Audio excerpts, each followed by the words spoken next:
Respected listeners and dear students, Assalamu alaikum and welcome to my YouTube channel. Let's learn. Let's start our reading of chapter number 5, which is industry. Chapter number 5 है हमारा industry यानी Sanat. Let's start the reading.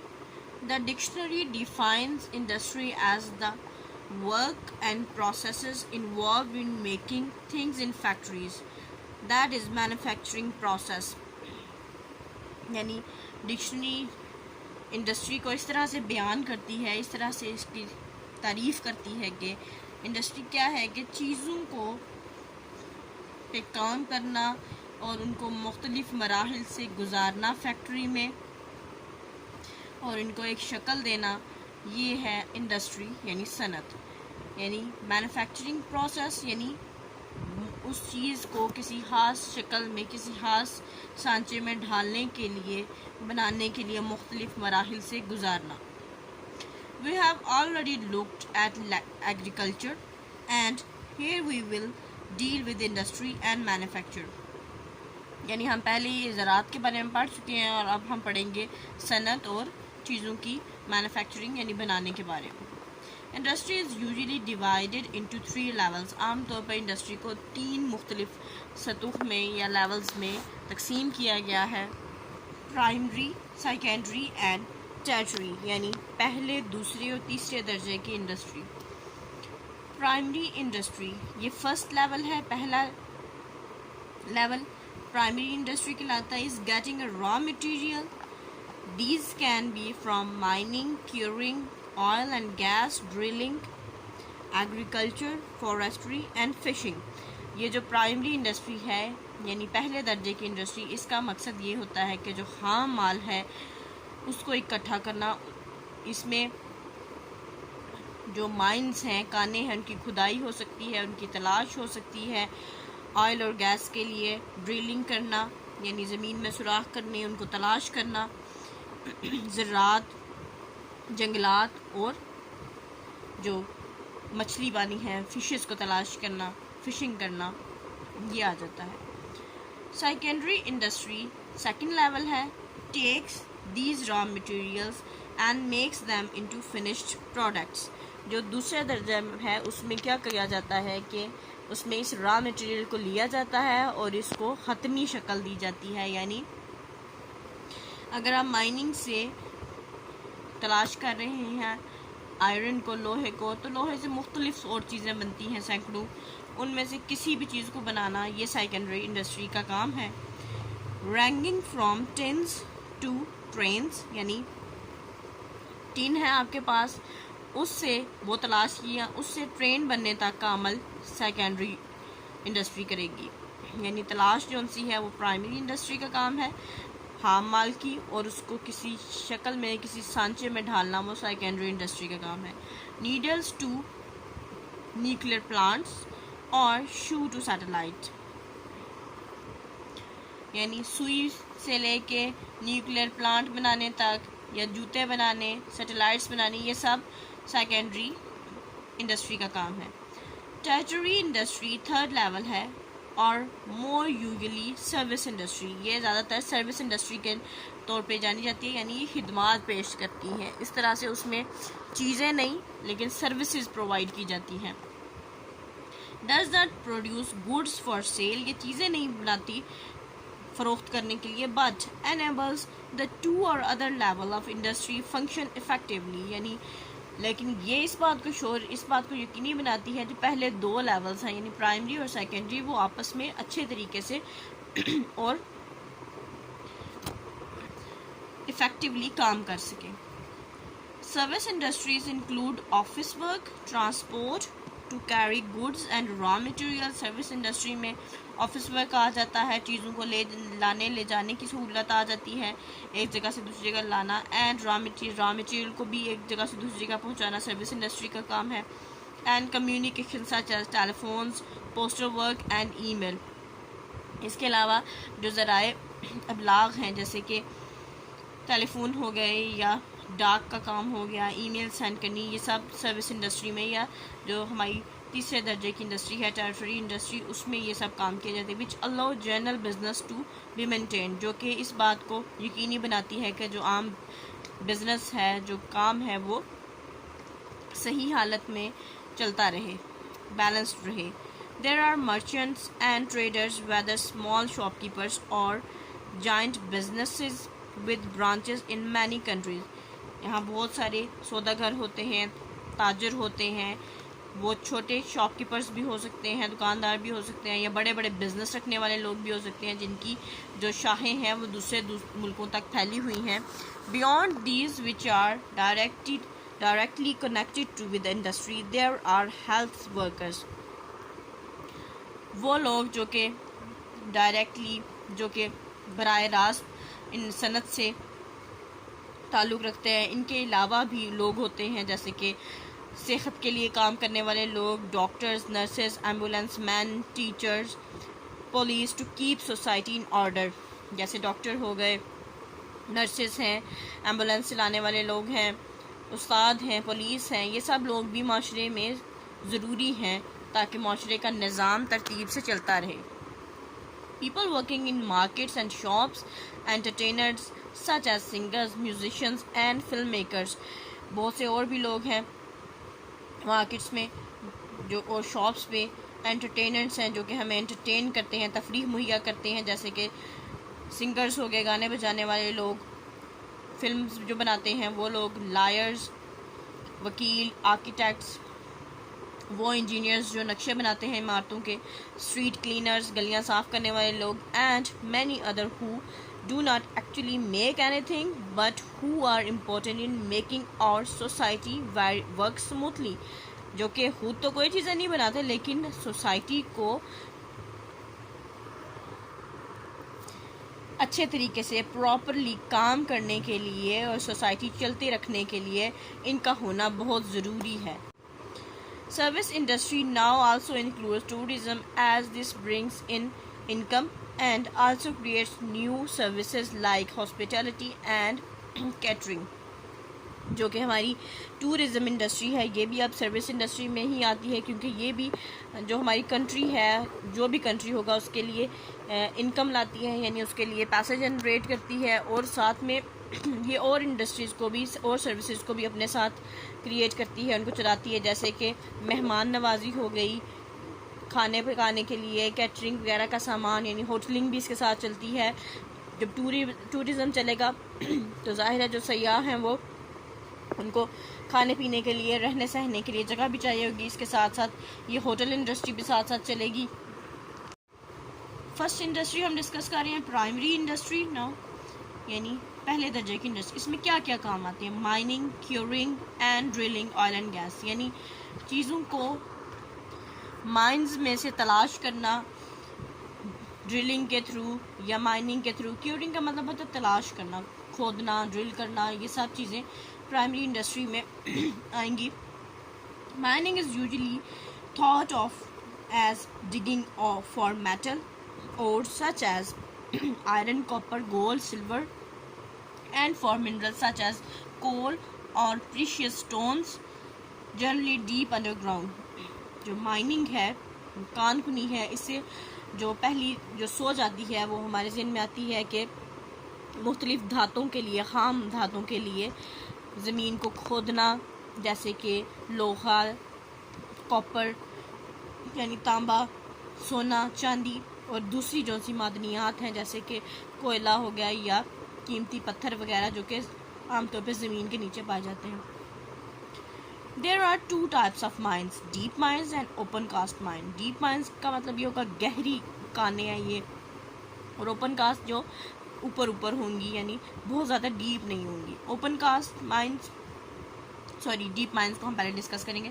Deep mines are shaft sunk straight down to the earth. Deep mines यानी गहरी जो mines हैं, यानी गहरी जो कानें हैं, वो इस तरह से हैं जैसे कि ज़मीन के अंदर गहराई तक एक शाफ्ट यानी कोई रॉड टाइप चीज़ जो सी है वो सीधी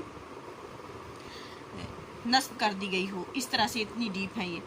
विद साइड टनल्स, जिनके कुछ सुरंगें भी होती हैं जिनमें at the level at which the ores, coal और मिनरल्स आर फाउंड, और इसके बीच में जो सुरंग है वो इतनी गहरी होती हैं, जिनमें इतनी गहरी होती हैं वो वहाँ तक जाती हैं जहाँ तक कि मुख्तलिफ खाम धातें, कोयला या मुख्तलिफ मादनियात जहाँ तक मिलती हैं, इतनी गहरी वो सुरंगें होती हैं। The vertical shaft can go down as much as 2 kilometre deep. ये जो वर्टिकल शाफ्ट है यानी ज़मीन के साथ साथ जो ये शाफ्ट है ये इतनी गहरी होती है कि तकरीबन 2 किलोमीटर ज़मीन के अंदर ये गई होती हैं। Like the diamond mines in south of Africa, जैसे कि साउथ अफ्रीका में जो हीरे की कान है उसकी तरह। The work down in the deep mines is extremely dangerous because of danger of tunnel collapsing and in some cases especially in coal mines of explosive poisonous gases। जो गहरी ये कानें हैं इनके अंदर काम करना बहुत ख़तरनाक साबित हो सकता है, क्योंकि ये जो गहरी कानें हैं इनमें ख़तरा होता है कि ये जो सुरंगें बनाई होती हैं बीच में टनल्स, वो कोलैप्स ना कर जाएं, गिर ना जाएं। और कुछ जो केसेस हैं इनमें जो ख़ास तौर पे जो कोयले की कानें हैं उसमें बहुत ज़्यादा तबाहकुन जहरीली गैसें होती हैं जो कि सेहत के लिए बहुत डेंजरस हैं, जिससे सफोकेशन भी होती है। You may have heard in news or read in newspaper about mining disasters, especially in coal mines। आपने शायद कभी सुना ही हो न्यूज़ में या पढ़ा हो न्यूज़पेपर में जो कानों में जो तबाहियाँ होती हैं, तबाहकुन नताइज जो निकलते हैं, ख़ास तौर पर जो कोयले की कान है इसमें, इसके बारे में। Deep mines are extremely difficult to dig and need constant maintenance such as pumps continuously running to pump out water.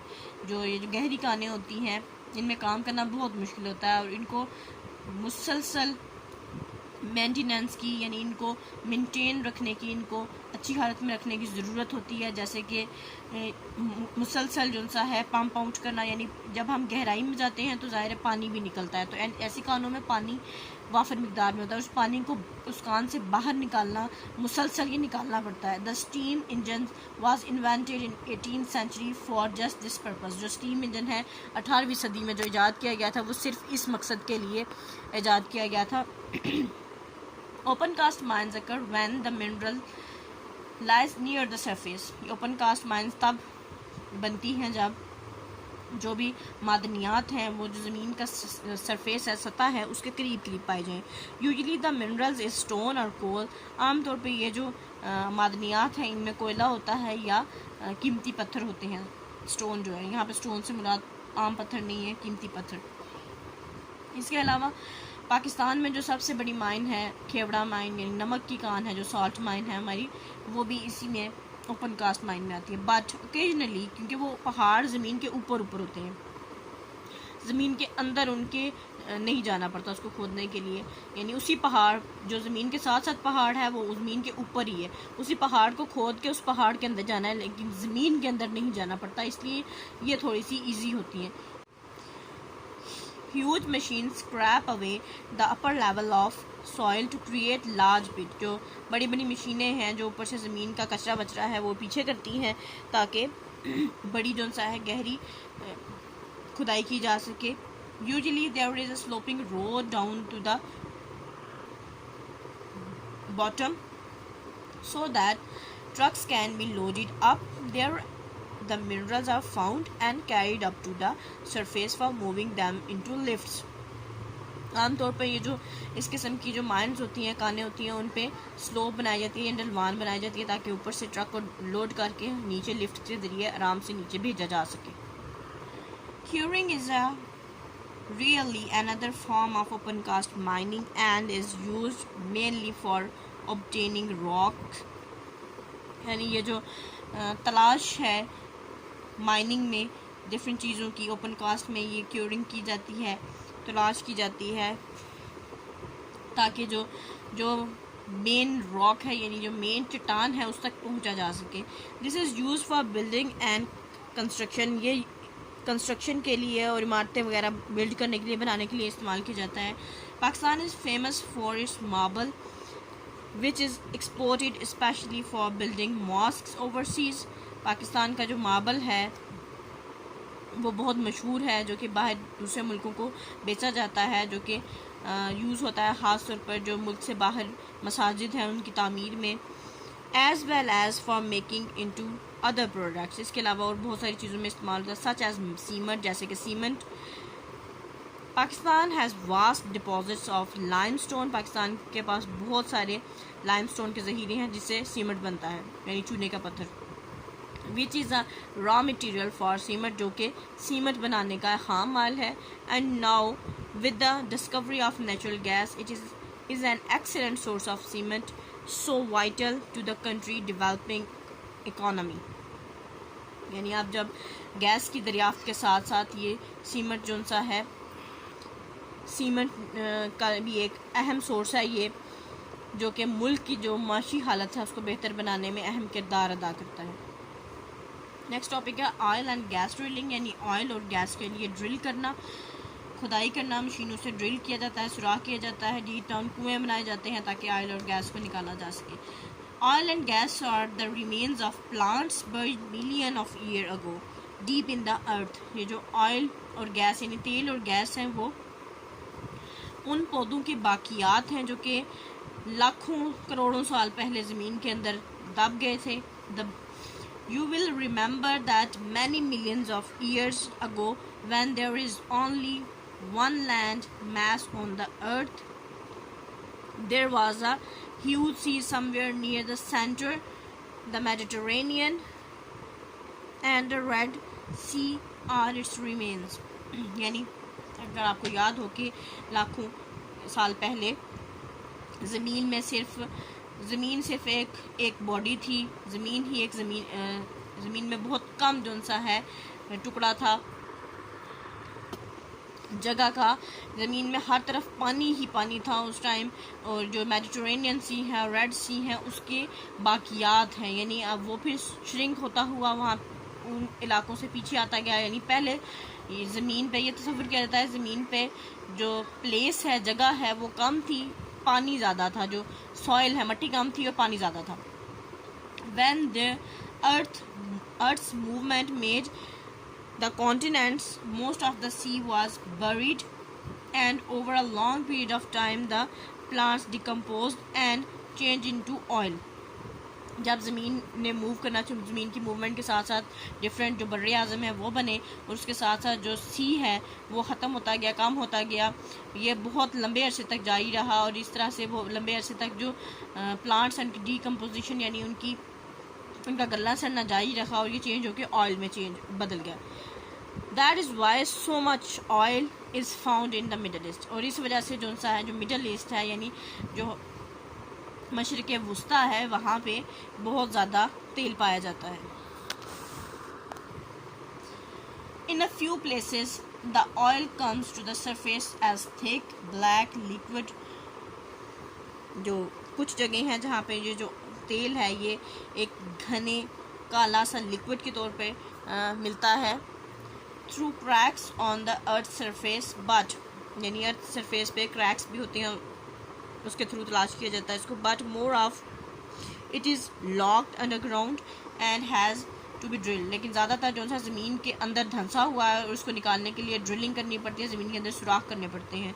The oil drill is heavy steel tube. जो ऑयल ड्रिल होती है वो हैवी स्टील ट्यूब होती है जो कि 40+ centimetre in diameter, यानी 40 centimetre से बड़ा भी उसका डायमीटर हो सकता है, इतनी बड़ी होती है।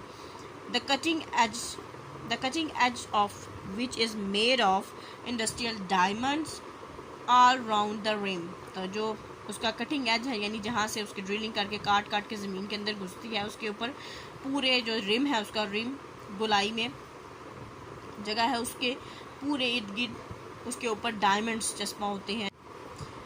The tube is hung up in a derrick and is moved round and round by powerful engines rather like the carpenter's drill। जैसे ये जो ट्यूब है ये एक लंबे से डायरेक्ट के साथ बंधी होती है और ये गोल गोल घूमती है, पावरफुल इंजन जो से होते हैं इसको घुमाते हैं। As the drill sinks deeper and deeper into the ground, more length of steel piping are joined on. जैसे जैसे ये जो ड्रिल है ये अंदर ज़मीन के अंदर धंसती जाती है, यहाँ पे ये ड्रिल मौजूद है, ये चीज़ इसके साथ और स्टील के जो पाइप हैं वो लगाते जाते हैं ताकि और ज़मीन के अंदर अंदर धंसती जाए तो इसकी लेंथ को और ज़्यादा बढ़ाया जा सके. The hole can go as deep as 7,500 meters into the earth to where the oil has been located by geological studies. और ज़मीन के अंदर 7,500 मीटर तक इसको डीप अंदर दाखिल किया जाता है जहाँ पे जो जियोलॉजिकल स्टडीज़ हैं यानी अर्जियात है जो हमें बताती है कि 7,500 मीटर की जो गहराई है वहाँ पे तेल मिलता है. क्वाइट ऑफन दीज अटैम्प्ट्स में बी रॉन्ग, ये भी हो सकता है कभी कभार ये जो हम अटैम्प्ट्स करते हैं, ये जो तरीक़ाकार हम करते हैं कि हाँ इसको तेल को तलाश करने के लिए वो रॉन्ग भी हो सकती हैं, यानी ये भी हो सकता है वहाँ पे तेल मौजूद नहीं है जहाँ ड्रिलिंग किया. When the drill has reached eight the level at which the scientist से देयर विल बी ऑयल, जब ड्रिल वहाँ तक पहुँचती है जहाँ साइंसदान कहते हैं यहाँ ऑयल हो सकता है, तेल हो सकता है, नथिंग मे बी फाउंड, कुछ भी ना मिले, it is what they call a dry well, तो वो इसको कहते हैं ये सूखा कुआं है. Obviously this is a very expensive process as it needs very costly equipment and very highly paid workers. यकीनन ये बहुत ही ज़्यादा महंगा काम है, बहुत ही एक्सपेंसिव है. इसमें जो इक्विपमेंट जो आलात इस्तेमाल होते हैं वो भी बहुत महंगे हैं और जो वर्कर काम करते हैं उनको भी हाई वेजेस देने पड़ते हैं, ज़्यादा पैसे देने पड़ते हैं. Sometimes when the drill reach oil the pressure of gas above it force the oil up to the pipe to the surface and the hole has to be capped by gigantic, यानी drilling के दौरान बाज़ औक़ात ऐसा होता है कि जो गैस का दबाव होता है वो इतना ज़्यादा होता है कि नीचे से जो ऑयल है वो प्रेशर के साथ वो जो ड्रिल पाइप है उसके अंदर से बाहर निकल आता है, तो मुख्तलिफ जो सा है फिर टैप के मुख्तलिफ नलकों के ज़रिए उसको बंद करना पड़ता है उस तेल के बहाव को. At another times the oil has also be pumped to the surface by electric pump, बाज़ औक़ात इलेक्ट्रिक पम्प के ज़रिए भी इसको पंप करके बाहर निकाला जाता है. Lowered into the hole, जो कि नीचे ज़मीन में जो सुराख है उसमें डाला जाता है.